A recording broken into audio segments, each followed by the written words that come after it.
Hey guys, we want to let you know about some really cool new features in DeerCast. We're talking about 3D maps now and a feature called DeerCast Past.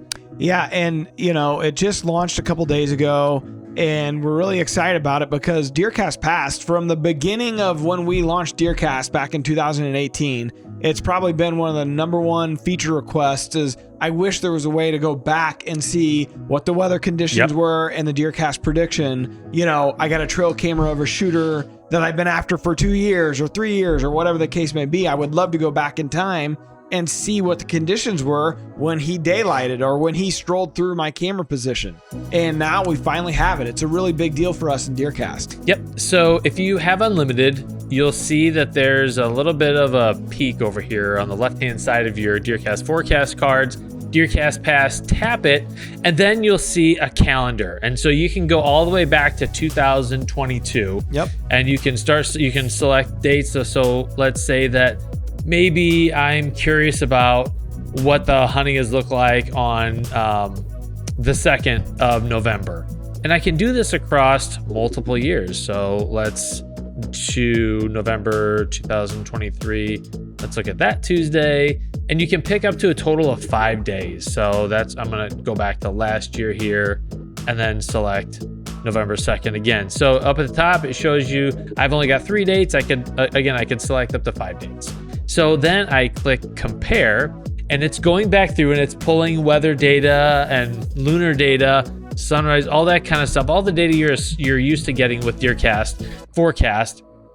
And then it's showing you essentially what your forecast was for those days.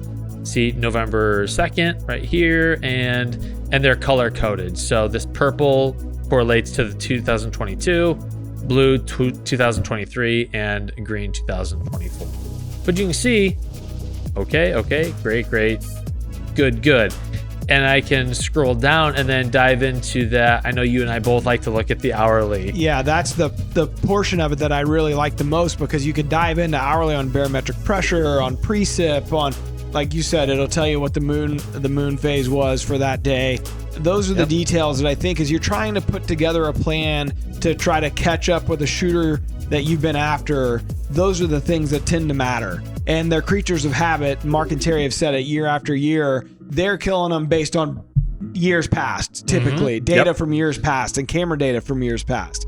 And so, hey, you have the camera data, put the data in, it daylighted this day. What was the conditions? Now you can find out at a touch of the fingertip there. Yeah, and even if you're not chasing a specific buck, if you just want to say like, hey, it seems like October 30th always seems to be good for me, or that week, you can go back and you can kind of correlate that. Yeah. So DeerCast Pass, I'm super excited for the users to try this feature out. It's in the unlimited subscription, and it's worth every penny. It's really one of those deals that it's going to help you really get ahead of your game.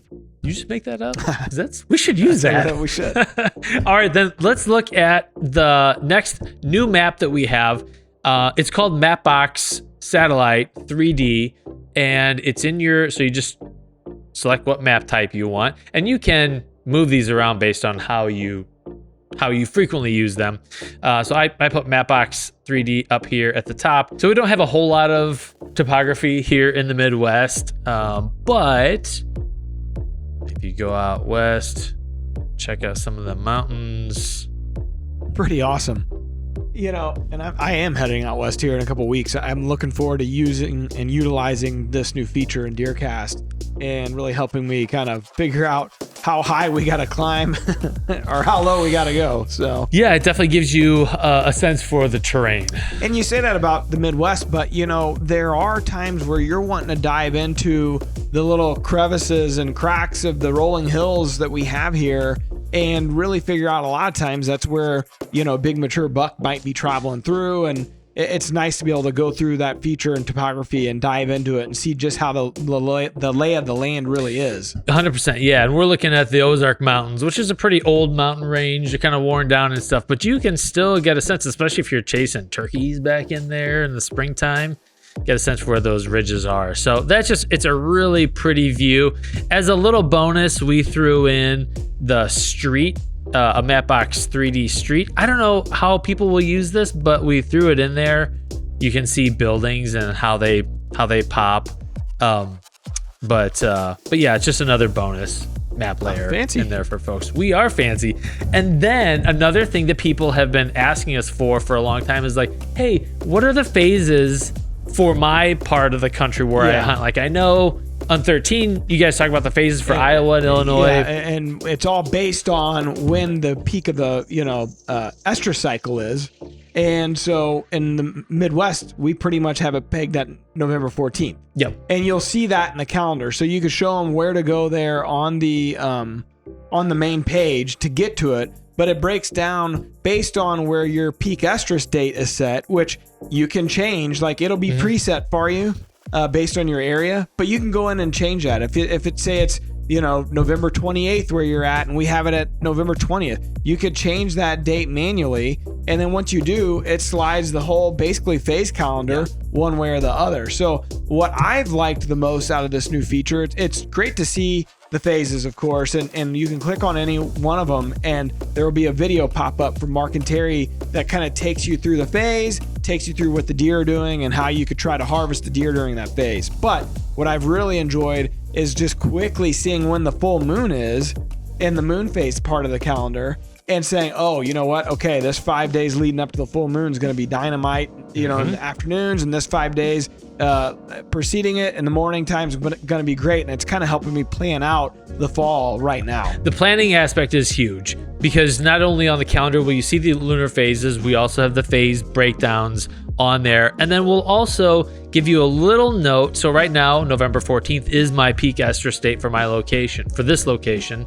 And it's denoted there on the calendar. So that's November. But all that stuff you can look ahead, just makes it a lot easier to plan your PTO. Absolutely. Make sure you're out in the woods when you want to be. There's one other feature that we've recently launched in there, and this one's a little kind of more niche a little bit, but it's a partnership with Leupold. They have a rangefinder called the RX5000 where it will plot what you're ranging on the map. So they've had it on Apple Map and Google Maps. So it's now in DeerCast as well. And so say, there's a couple different applications, especially for guys that are going out west early. I see 1,000 different ways you could use it, and range something, and then it plots it in DeerCast for you. You see where you need to go or a path to get there. The way I see you using it in the Midwest is not only just ranging, hey, this deer is, he popped out over there, I wonder how far away that is, but say that you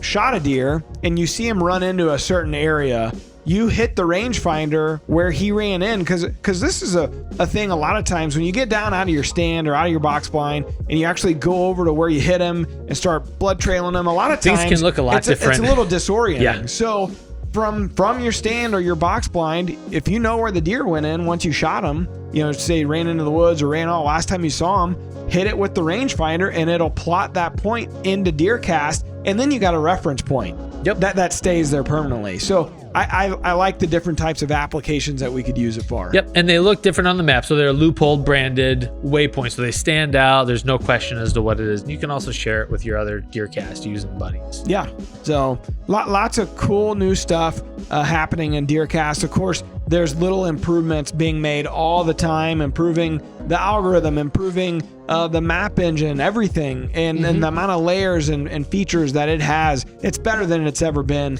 and I'm really proud of where DeerCast is at right now. The other neat thing about the new look to the forecast cards, because if you used DeerCast last year, maybe you're just now popping into it, you'll notice that things are a little bit different. You can see a different representation of where the sun is in the sky, the sunrise, sunset, where the moon is in its path also, so you can get the overhead underfoot kind of thing. But then this list view is really nice. That's what I'm super excited about it. If you're accustomed to going to any of the main weather apps or Weather Channel, you've been seeing a list view for a long time, and it's nice to be able to, especially in a 14-day, just scan down through there, and it's like there's gonna be an anomaly in there. It's like, wait, the temperature dropped here. All of a sudden DeerCast is saying great, if you had a bunch of goods or just okays. Yep. So that's where you can then click that day, it opens it up, and you can get to the hourly details right from there. Yep. And we even have the phase names broken into that list view. Yeah. So pretty awesome. A lot of great stuff. Do not wait until deer season starts to pop open your DeerCast because there's a lot of new stuff in there for you to use. And all right, one last thing. We could go on for days. The command integration. Yeah. In DeerCast. So you can now see if you're using a muddy or a stealth camera, you can turn that on in your layers, and then you can see all your command cameras. Giving away your spots. I know. There's no deer there, so no one's got anything we'll see here in a second, to worry about. But you can get a quick view of what the latest activity is. And you can save it from that view. So you don't necessarily have to go over to Command, but I will say Command Pro has some of the better filtering options and HDing and 4K options over there that you still would need to go to Command to use. But from sitting there and you're already in DeerCast Maps, it's super convenient to pop it up and see what's in that location. And if you haven't done it yet, just go to add a new object and then click on Command Pro and add in your command account. Yep. So a lot of great stuff in DeerCast. We're super proud and excited to get you guys in there using the new features, and we'd love to hear some feedback on how you're using it. Absolutely. Everybody, be safe out there and good luck this fall.